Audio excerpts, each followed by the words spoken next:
E aí, galerinha, cedendo continuidade ao andamento do nosso trabalho, convém tecer uma análise em relação ao tópico em que nós ainda estamos abordando, que ainda diz respeito à conversa que Zaratustra tem com o santo eremita, mas abordar sob um prisma bíblico. Zaratustra desce da montanha trazendo fogo, que é a metáfora da transformação e da vontade humana de criar novos valores, enquanto o santo permanece nas alturas, recolhido, isolado, preservando a antiga fé, sustentada pela devoção e pelo louvor. Quando o santo recorda o tempo em que Zaratustra levou cinzas aos montes, e agora ele pergunta se ele anseia, se ele pretende conduzir, levar seu fogo aos vales, surge aqui uma das passagens mais simbólicas de toda a obra de Nietzsche. As cinzas, do ponto de vista cristão, podem representar o passado do pecador.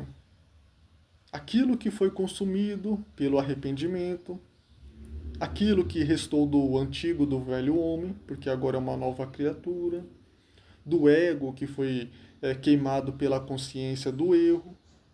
Afinal, a própria Bíblia diz, em Gênesis, que o homem pecou, né, e o homem foi feito do pó, e ao pó ele retornaria, por causa do seu pecado. Ou seja, a consequência da desobediência a Deus, o salário do pecado é a morte. E diversos filósofos vão questionar sobre a existência de Deus diante do sofrimento humano, mas a própria Bíblia menciona que o motivo é o pecado.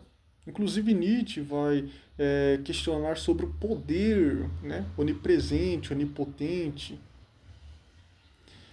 E é esse pecado que é derivado de Adão e Eva, que de certa forma foi transmitido como uma espécie de um vírus hereditário aos seus filhos, à sua descendência. Então Deus vai morrer no lugar do homem, mas o pecado ele mantém as suas consequências catastróficas.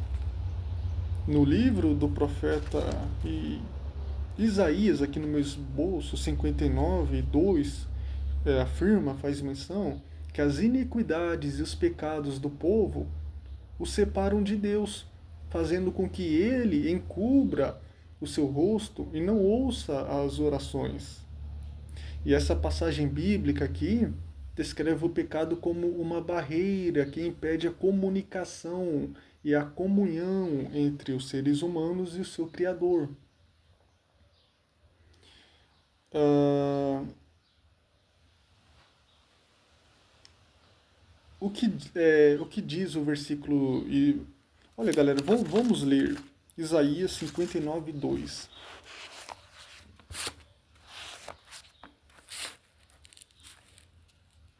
Mas as suas maldades separam vocês do seu Deus. Os seus pecados esconderam de vocês o rosto dele, e por isso ele não vos ouvirá.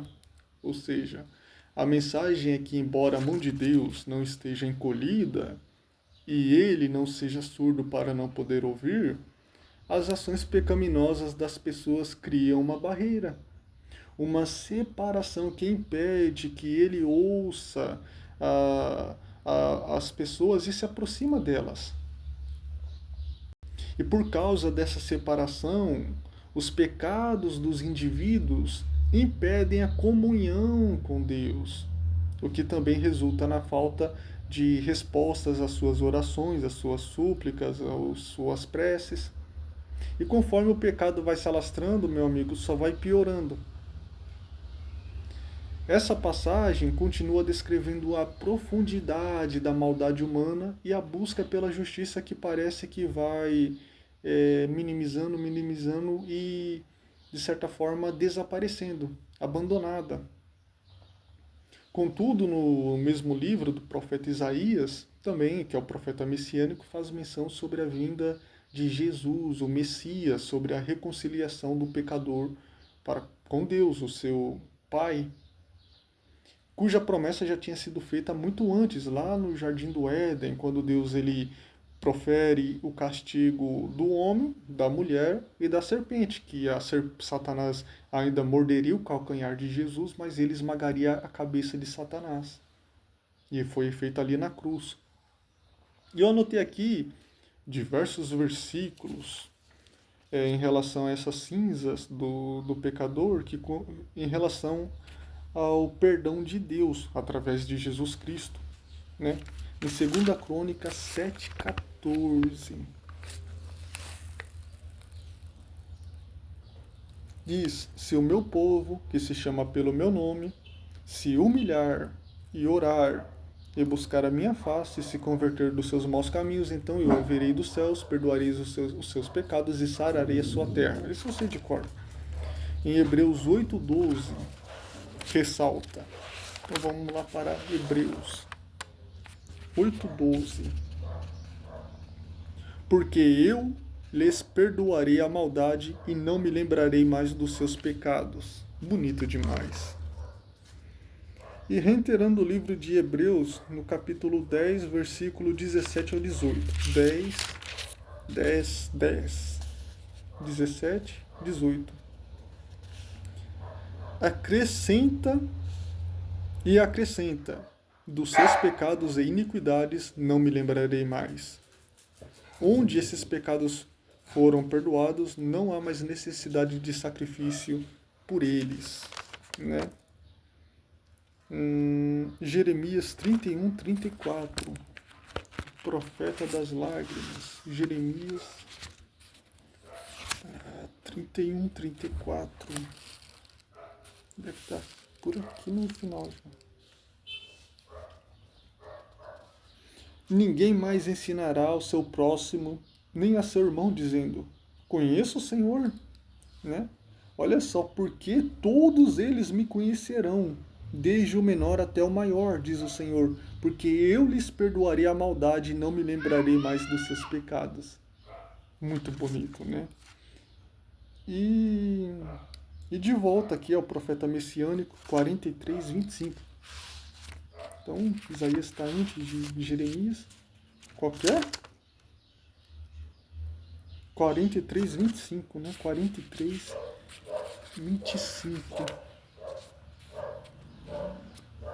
Sou eu mesmo, aquele que apaga as suas transgressões por amor de mim, e que não me lembrarei mais dos seus pecados. Ou seja, meus amigos, as cinzas, portanto, são o vestígio da carne, do orgulho e do pecado que já foram reduzidos à sua insignificância diante de Deus. Representam o que ficou para trás.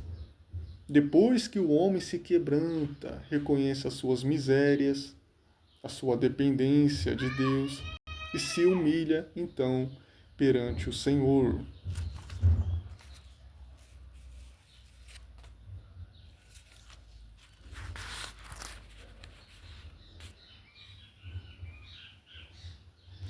Eu ia abordar aqui também sobre o fogo nos vales. Nós falamos e nós ponderamos sobre as cinzas aos montes e agora fogo nos vales. Mas eu acredito que vai ficar demasiadamente extenso esse vídeo.